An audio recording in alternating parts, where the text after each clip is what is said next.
Kenapa ya? Kelihatan miskin itu lebih penting daripada kelihatan kaya.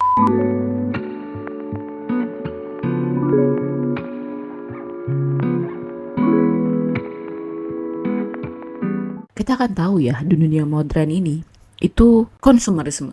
Lagi-lagi konsumerisme itu menjadi dorongan kita untuk supaya kita bisa tampil lebih mewah, ya, lebih berkelas, lebih kayaknya glamor gitu. Jadi kalau kita ngebahas mengenai kesederhanaan itu kayaknya hal yang aja gitu, hal yang biasa aja gitu. Nah, kenapa aku bring this topic? Karena kemarin aku ada baca satu artikel dan di artikel ini nyebutin ada yang namanya esai Denis Diderot tahun 1769.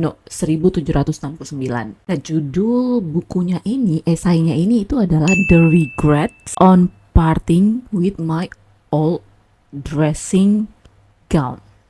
Yang artinya penyesalan aku ketika aku pesta dengan baju yang mewah, baju yang kelihatan glamor gitu. Nah, Diderot itu ngungkapin kalau gimana sih sebenarnya ya kepemilikan barang-barang mewah ini itu dimulai dari startnya itu adalah memiliki satu barang mewah terlebih dahulu.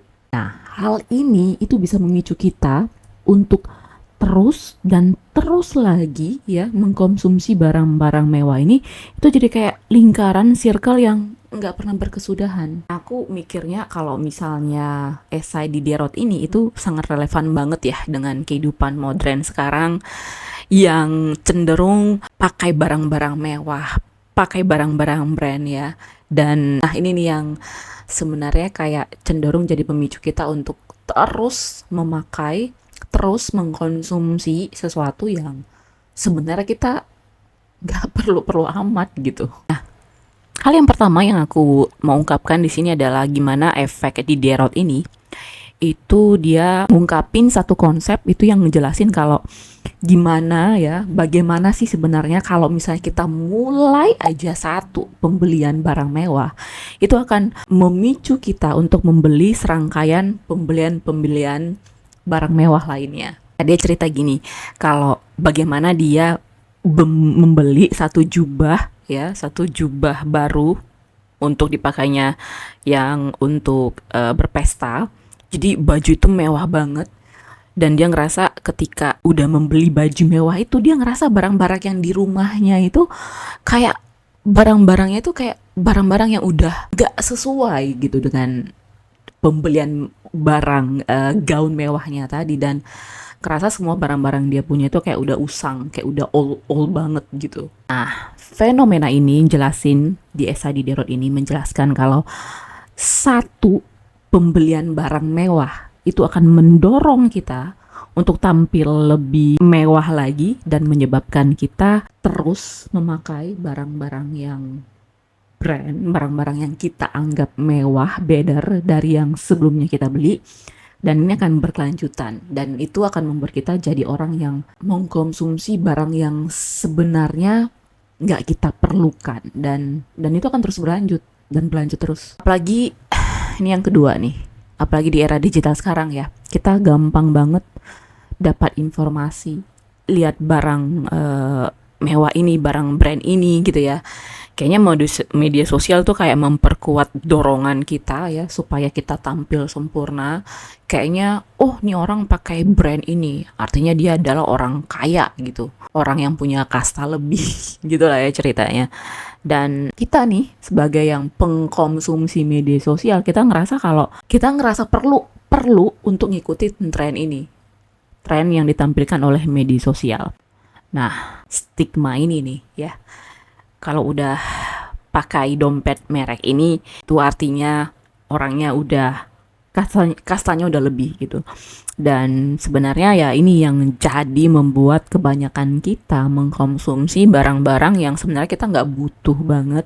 Dan efeknya kita membeli barang itu bukan karena kita butuh, tapi kita beli barang itu karena kita ingin dapat menjaga citra diri kita di mata orang lain gitu ya, menjaga citra diri kita di media sosial kita. Poin yang ketiga, seperti yang di awal aku sebutin ya, kita nganggap kalau kita ngomongin masalah hidup sederhana itu hal yang B aja gitu, hal yang biasa aja, nggak penting-penting amat gitu ya ngebahasnya. Padahal sebenarnya ya banyak manfaat banget kalau kita bisa hidup sederhana, hidup dalam kesederhanaan.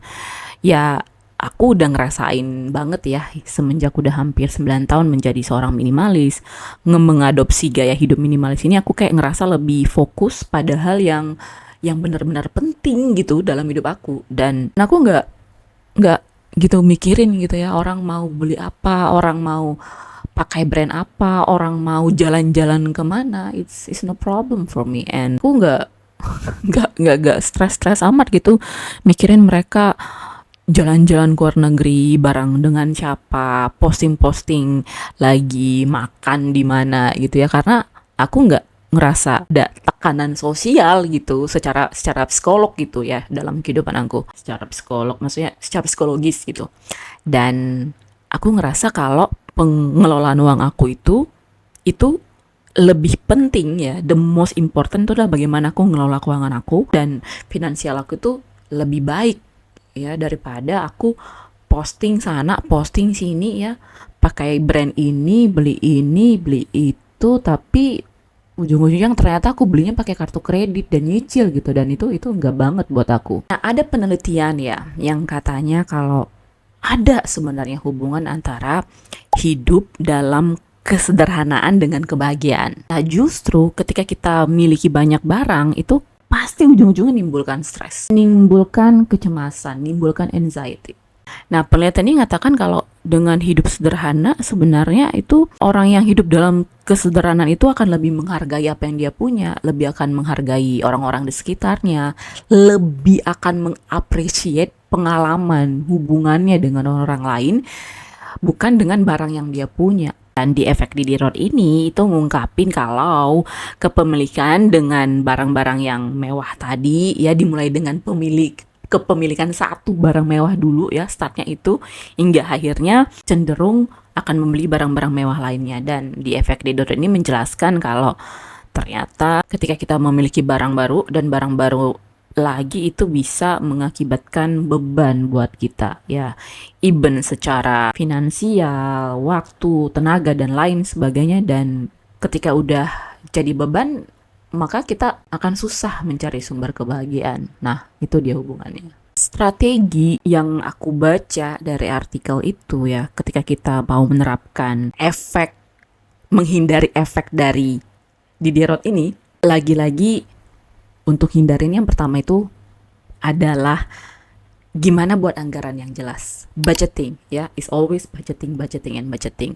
And then yang kedua, yuk kita coba praktekkan shopping dengan mindful. Shopping gimana? Kita harus memprioritaskan kebutuhan ya di atas keinginan. Jadi sebelum membeli apa-apa, tolong pikirkan ya, belajar untuk memikirkan ini aku butuhkan atau memang aku inginkan.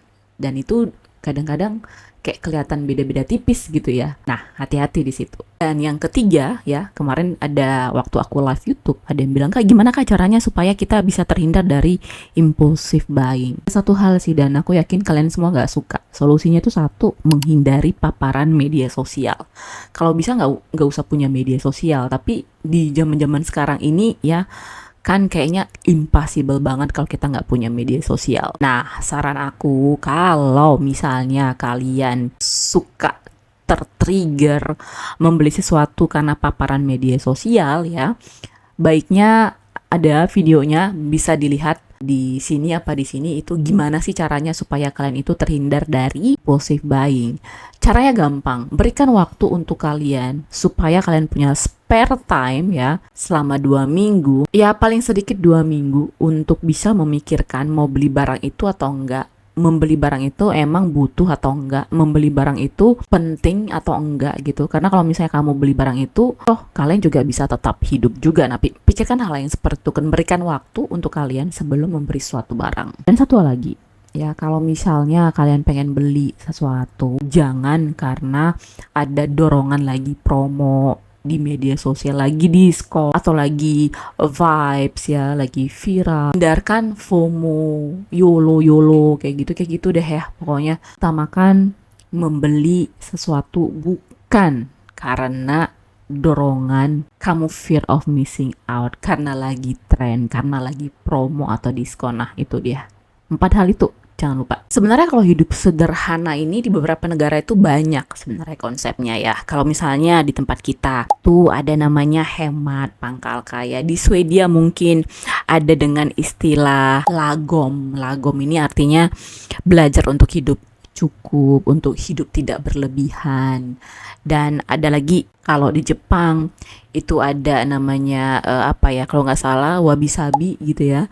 Dan ya hal-hal yang kayak gini yang mengungkapkan bahwa hidup dalam kesederhanaan itu sebenarnya di beberapa negara mengedop hidup sederhana itu, dan banyak manfaatnya sih, banyak manfaatnya. Nah, langkah kecil supaya kita bisa belajar hidup dalam kesederhanaan itu dimulai dari satu langkah kecil, yaitu belajar bersyukur. Ya, feeling grateful, apa yang udah kita miliki, apa yang sudah kita punya, don't take it for granted. Syukur dengan apa yang kita udah miliki, punya kasur yang nyaman untuk tidur, punya rumah walaupun kecil untuk tempat kita bernaung, ada makanan yang sehat yang bisa kita konsumsi, kita punya akses untuk bisa minum air yang bersih gitu ya. Karena mungkin di luar sana banyak yang nggak bisa dapetinnya. Jadi ya fokus sama yang kita punya, jangan fokus sama yang nggak bakalan,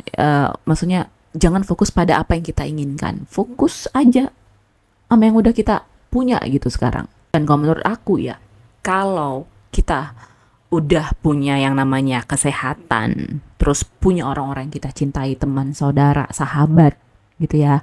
Yang ketiga itu kita bisa makan, bisa minum, kita punya tempat tinggal, dan yang terakhir tuh yang kelima, kita punya tujuan hidup ya, hal-hal mewah.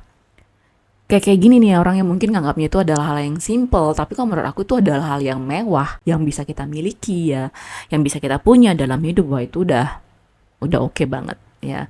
Jadi kita masih bisa punya kesehatan. Di luar sana mungkin orang kalau sehat tuh mahal banget ya. Jaga kesehatan sebelum sakit. Terus kita punya orang-orang yang kita sayangi, orang-orang yang kita cintai, yang mencintai kita juga dan menyayangi kita ya, punya teman, saudara, sahabat, kita punya tempat untuk tinggal, kita masih punya akses untuk bisa makan dan minum yang sehat.